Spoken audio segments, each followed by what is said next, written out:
चलिए बुलेटिन की शुरुआत करते हैं अहम खबर के साथ। प्रदेश भर में भारी बारिश से 213 सड़कें बंद हो गई हैं। कई इलाकों में बिजली पानी की आपूर्ति बाधित बताई जा रही है। आपको बता दें कि प्रदेश भर में 288 ऐसे ट्रांसफार्मर्स हैं जो पूरे तरीके से ठप पड़े हुए हैं। साथ ही पेयजल आपूर्ति की 48 योजनाएं भारी बारिश के चलते प्रभावित हुई हैं। तो आपको बता दें, प्रदेश में जिस तरीके से लगातार पिछले 72 घंटों से बारिश का कहर जारी है, उसकी वजह से प्रदेश में 288 ट्रांसफार्मर खराब हो चुके हैं।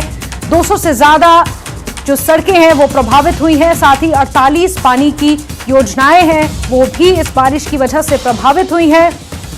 और बड़ी खबर आपको बता रहे हैं किस तरीके से ये बारिश आफत की बारिश साबित हुई है।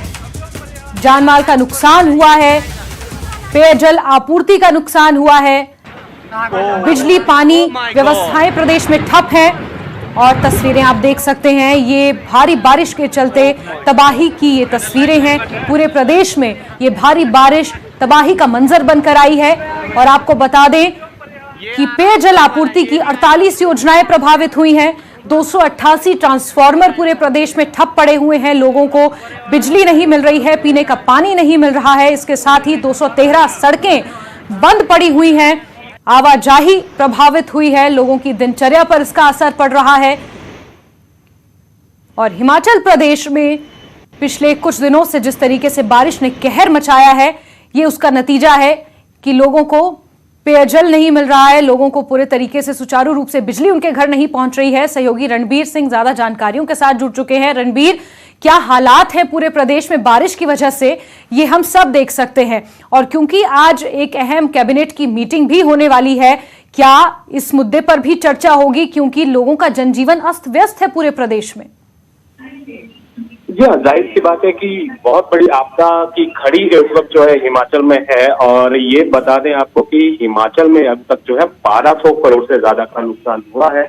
और आर्थिक रूप से भी हिमाचल की इतनी ठीक नहीं है, तो शायद इस पर जो है कैबिनेट में चर्चा होगी। और ये भी जो है ये देखा जाएगा कि केंद्र के लिए कोई प्रस्ताव जो है राज्य सरकार की तरफ से भेजा जाएगा कि आर्थिक मदद किस तरह से हिमाचल में हो।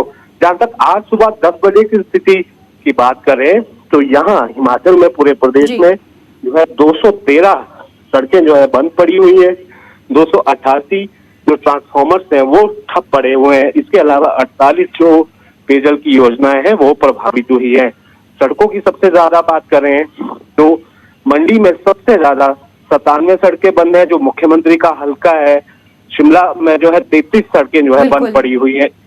और इसके अलावा कुल्लू में 40 जो सड़कें हैं बंद पड़ी हुई है। हालांकि मुख्यमंत्री ने जो है सभी जिलाधीशों को निर्देश दिए हैं कि जल्द से जल्द जो है जहां पर जो जरूरी सेवाएं बाधित ना हो, इसलिए आपात स्थिति में जो है कोई परेशानी ना हो, इसलिए सबसे ज्यादा जो मेजर रोड है उनको सबसे पहले खोला जाए। जी रणबीर, आपसे ये भी जानना चाहेंगे कि आप जानकारी दे रहे हैं 213 ऐसी कुल सड़कें हैं पूरे प्रदेश में जो बंद पड़ी हुई हैं, जिनमें आवागमन ठप है।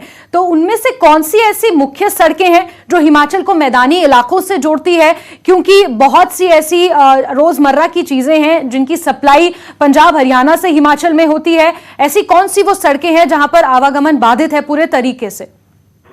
देखिए, ज्यादातर जो है जो हिमाचल में जो सड़कें बंद है जो बाहरी राज्यों के साथ जुड़ती हैं, वो ऐसी कोई जो है सड़क बंद नहीं है। लेकिन इतना जरूर है, कुल्लू में जो NH 305 है वो जो है कोटनाला के पास बंद जरूर हुआ है। लेकिन अधिकतर जो मार्ग है हिमाचल के भीतर जो संपर्क मार्ग है वो सबसे ज्यादा जो है यहाँ पर प्रभावित है। और मंडी में भी और शिमला में भी जो सड़क के भीतर कुछ जो इसमें जो है मेजर डिस्ट्रिक्ट रोड्स हैं वो बंद पड़े हुए हैं। जी ठीक है रणबीर, और एक जानकारी और भी निकल कर आई थी कि केंद्र की एक टीम को गठित किया गया है जो पूरे प्रदेश में आएगी और इस आपदा से हुई तबाही का जायजा लेगी और फिर किस तरीके से राहत पैकेज का यहां पर इंतजाम किया जा सकता है, कितने का राहत पैकेज प्रोवाइड हो सकता है, इस तरीके की भी जानकारी निकल कर आई है सामने। जी हाँ, ये हर साल का जो है ये प्रोसेस रहता है कि केंद्र की एक टीम जो है आंकलन करती है, उससे पहले राज्य सरकार एक आंकलन करती है, जबकि जो प्रक्रिया है जो 15 सितंबर है, जिसमें ये माना जा रहा है कि मानसून अभी और सक्रिय रहेगा, 15 सितंबर तक चलेगा। 15 जी। सितंबर के बाद जो एक डिटेल रिपोर्ट जो है तैयार की जाएगी कि हिमाचल को कुल कितना नुकसान हुआ है। केंद्र की एक टीम भी जो है इसका दौरा करती है। उसके बाद जो राहत मैनुअल है केंद्र सरकार का, जिस तरह का नुकसान हुआ है उसके आधार पर जो है राज्य सरकार की मदद की जाती है। ये जी बिल्कुल रणबीर, और इसी बीच क्या कुछ स्थानीय लोगों से भी आपकी बातचीत हो पाई? उनका क्या कहना है इसको लेकर? किस तरीके से उनका जीवन अस्त व्यस्त हुआ है? देखिए, जाहिर सी बात है, जो सड़कें हैं हिमाचल की वो लाइफ लाइन है और कोई जो है साधन परिवहन का नहीं है। खासकर मंडी और शिमला की बात करें, मंडी में भी बहुत सारे ऐसे ऊपरी इलाके हैं जहाँ पर जो है सेब होता है। शिमला जिला तो सेब के लिए जाना ही जाता है और इस वक्त सेब का जो सीजन है वो पीक पर है, तो ऐसे में सेब सीजन प्रभावित हुआ है। और इसके साथ जिन लोगों को रोजमर्रा के जिस तरह के काम होते हैं वो भी प्रभावित यहाँ पर हुए हैं। और कोई ऐसा परिवहन का साधन हिमाचल में नहीं है जिससे जो है वैकल्पिक तौर पर जो है अपनाया जा सके। जाहिर सी बात है कि इतनी बड़ी संख्या में सड़कें जो है अगर बंद होती हैं तो उसका प्रभाव आम आदमी के जीवन में रोजमर्रा के कार्यों में होता है। बिल्कुल बिल्कुल रणबीर, कुल मिलाकर ये प्राकृतिक आपदा है जिसका दंश हिमाचल की जनता फिलहाल सह रही है। आगे आने वाले समय में किस तरीके से ये रुख लेगा ये देखना काफी अहम होगा। बहुत शुक्रिया रणबीर तमाम जानकारियों के लिए।